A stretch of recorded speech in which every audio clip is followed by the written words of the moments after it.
Hey, we've all heard the term lipstick on a pig. I'm Steve Schwab with the Portland Lifestyle Team. When we come back, we're going to be talking about 6 strategies that you should consider when purchasing that flipped property.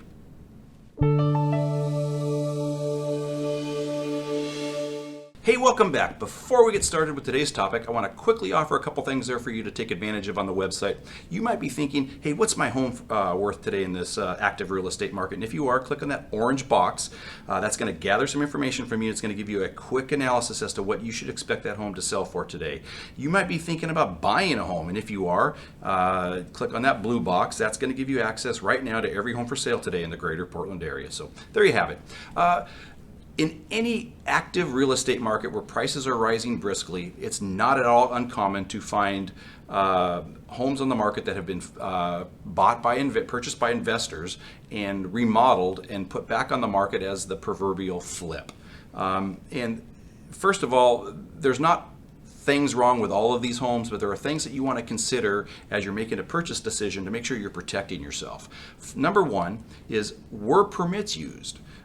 What you want to do is you want to check with your local jurisdiction, see if permits were pulled on that property, and were they properly closed out. Now, we've had situations in the past where we've discovered through the due diligence process that an electrical permit is still open, or maybe the mechanical permit was not properly closed, or things were done in the house that obviously required a permit and there are no permits at all that were pulled, which would take us to other conversations. So you want to check the permits. Number two is you want to know exactly what was updated. And one of the things that you can do in addition to seeing what the listing is advertising and what the listing agent might be disclosing is have your agent check into the MLS and see if that property was previously sold, and if it was, were there pictures that were advertised as part of that listing. If there were, take a look at those pictures and compare it to what you're buying today. That's a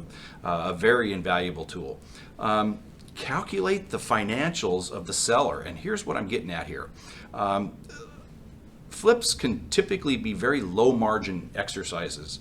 As a matter of fact, I'll walk into homes where I can kind of figure out what they paid for the home and what it cost them to remodel it, and I scratch my head over why they even did it. There's just such low margins there.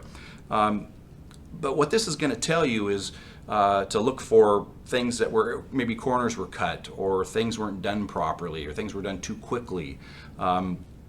We ran across a property just this last week, one of my buyer's agents here in the office, that the property was advertised at $459,000, and I believe it was purchased for somewhere around $420,000. By the time you bake in selling costs and do the math on what it probably cost them to remodel the kitchen, in that case that kitchen was extensively remodeled, they couldn't be making much money at all, and I think that should be sending a red flag in your purchase decision. Look for, as part of that, I guess you're going to look for closely at the workmanship of the home.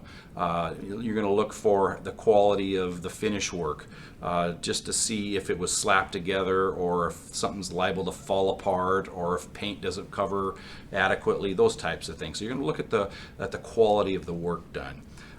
Number 5, do a thorough home inspection. And when you do it, you want to make sure that your home inspector understands that this is a property that's been flipped. So you may look at it a little bit differently, or look closer at things that need to be looked closer at.